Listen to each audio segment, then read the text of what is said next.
On today's show, we have injury updates on Luka Doncic, PJ Washington, and Maxi Kleber. As the season draws near, we're halfway through the preseason. The Mavs take on the Clippers in the first game at the Intuit Dome tonight, so we'll see what that looks like.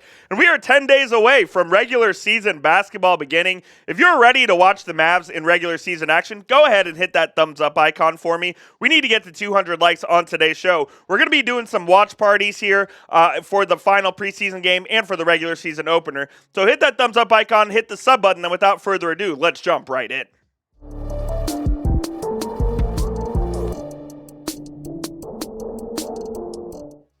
Welcome into Mavericks Today by Chat Sports. I am Jeffrey Cooperstein. Great to be with you guys. We have some injury updates on today's show that I think we need to get to right before in the first half of the preseason. Let's start out with Jason Kidd, who said this on the injuries. We have to prepare Luka, Maxi, PJ, and whoever else is hurt. There's a lot of them that maybe won't play on opening night. I think that was the surprising part about this quote that says there's a lot of them that maybe won't play on opening night. We thought everyone was going to be healthy. So let's jump into the injury updates here. First, we'll start with Luka, who participated in practice. He's doing some non-contact stuff. He did a side workout with God Shamgod there on Friday, and he could play in the preseason finale versus the Milwaukee Bucks. He's not going to play tonight against the Clippers, so expect Spencer Dinwiddie to slide in, Jaden Hardy as well, in addition to Jazz Gortman, going to get those minutes at point guard, but he could play in the finale versus the Milwaukee Bucks, which Jason Kidd deemed was the dress rehearsal.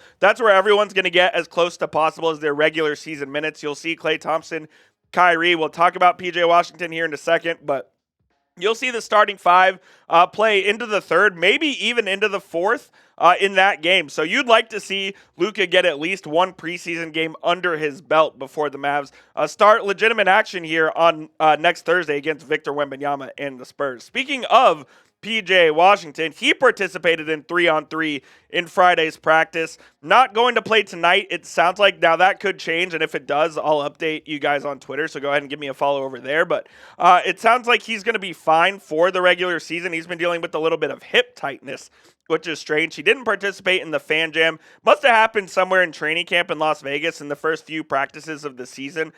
So doesn't seem like it's something to be totally concerned about. I think Washington will be back for opening night, if not against the Bucks, in that final preseason game. And then as far as Maxi Kleber goes, there's nothing really new there.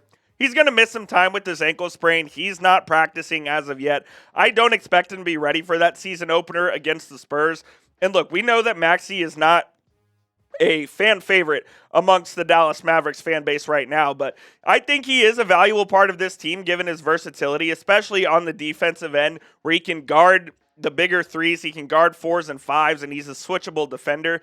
And when he's making shots, he is a valuable member of this team. The problem is he doesn't make shots consistently enough. And his biggest problem is he can't stay healthy. He's been dealing with a lot of injuries over the last couple of seasons, and it's really hindered his performance and his spot within this Mavericks rotation. I do think they need Maxi to fully get through this season, and in the postseason, they're going to need his versatility and his shooting ability, but no end in sight for this Maxi Kleber injury, and we'll see what happens as time goes on, but I don't expect him to be ready for season opener against the Spurs. What is your concern level over the Mavericks injuries right now? Scale it from 1 to 10 down in the comment section. This will be the pinned comment on today's show, and in just a couple of seconds, we're going to tell you about our sponsor, which is PrizePicks. And while I'm doing that, go ahead and get your votes in scale of 1 to 10. And of course, we couldn't do today's show if it wasn't for our sponsor, which is PrizePicks, America's #1 daily fantasy sports app, which is exciting and easy way to play daily fantasy. All you have to do, it's super easy. You pick more or pick less on 2 to 6 stat projections, and you get your picks in and see if you win some money. You go to prizepicks.com/CLNS and use the code CLNS. You'll get a $50 bonus when you play just a $5 lineup. You don't have to win that lineup either. You just submit it and you get the bonus, win or lose. I have a couple of NBA season picks that we'll get to here in just a moment. I love playing PrizePicks. We did it last Sunday with football. You can do it with basketball. You can do it with any sport that you desire. And here are my picks. These are some NBA season long projection. I'm going to go with the more on all of these guys' points per game. Luka, 31.9. He averaged almost 34 last year, so I don't know why 31.9 is even the number. I think this is free. Steph Curry, he had a great offseason, including with Team USA. I'm going to take more than 27.6 per game for Steph. And Victor Wembanyama, big year 2 leap coming. I'm going to take the more on 24 points per game for his season average as well. You can fade my picks or you can copy my picks. Just make sure you do it with Prize Picks. Go to prizepicks.com/CLNS and use code CLNS.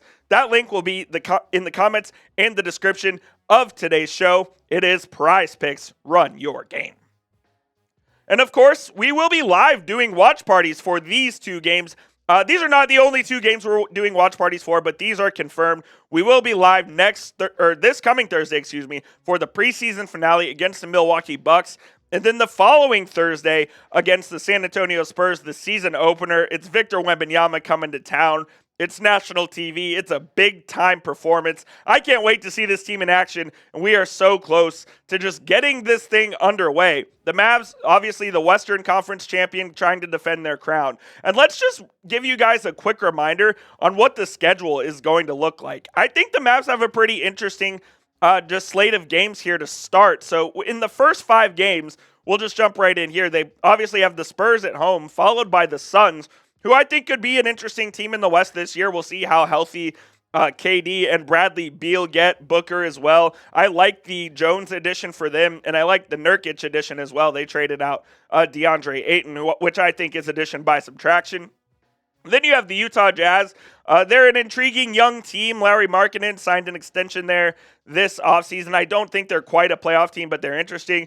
You have the Western Conference Finals rematch early in the season against the Timberwolves in Minnesota, so that one will be intriguing. And then, of course, your other in-state rival, the Houston Rockets, there on Halloween coming to town. The Rockets could be a team that surprised some people. I think they took a leap last year. Now, will they take another leap where they're going to be in the playoff conversation? Maybe not, but I do think they will be in the conversation for the play-in. And look, I think this is a good test out of the gate. You have a mix of true contenders, up-and-coming teams, and teams that you should probably beat. So you get a little taste of what all of the different sorts of teams can offer and where the Mavs sit as a team through 5 games. Now, it really usually takes 15 to 20 games for you to really figure out where you sit in the standings and where you sit as far as contenders and the tier that you're in. But this 5 games will be a really big test.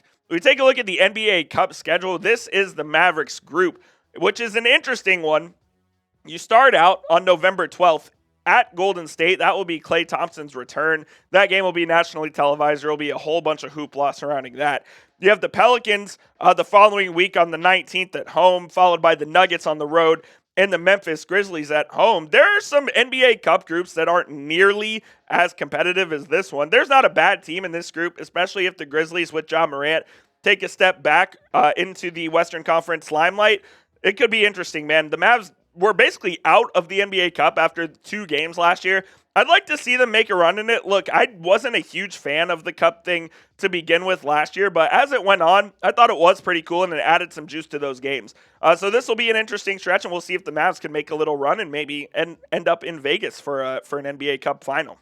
And then, of course, you have the game on Christmas, which is the Minnesota Timberwolves coming home to face the Dallas Mavericks. The Mavs are 4-3 on Christmas, including last year's win, and the Timberwolves are just 1-1. I think this is a great Christmas matchup. You always want to see these marquee matchups here. I wish the Mavs would have played like the Lakers or maybe even the Celtics in a finals rematch, but it's cool seeing Anthony Edwards and the boys come down to Dallas to take on the Mavs on Christmas. When you're playing at home on Christmas, that usually means you're doing something right. So shout out to the Mavs for getting them a home Christmas game. Let me know what y'all think, though. Predict the Mavs record this season down in the comments. Do you think they're going to win 54, 55, 60 games? Let me know what you guys think down below. And I'll have an official prediction later on in the week, but I'll give you a hint. I think they're winning north of 50 games. And that'll be it for today's show. Before we go on, I just want to give a quick shout out to former Maverick Vince Carter, who got inducted into the NBA Hall of Fame over the weekend. Never forget the Vinsanity shot in the 2014 playoffs against the Spurs. It's one of the greatest Mavericks memories I have of my lifetime. So shout out to Vince Carter. Stay subscribed to the channel. Harrison Graham's going to be out for the rest of the week, so it'll be me. I know you guys can all cheer down in the comments. It'll be me for the week, and we'll keep you guys up to date with all of the latest Mavericks news and rumors. And we'll be live on Thursday, so don't miss it. Hit that thumbs up icon, subscribe, and we'll see you guys soon.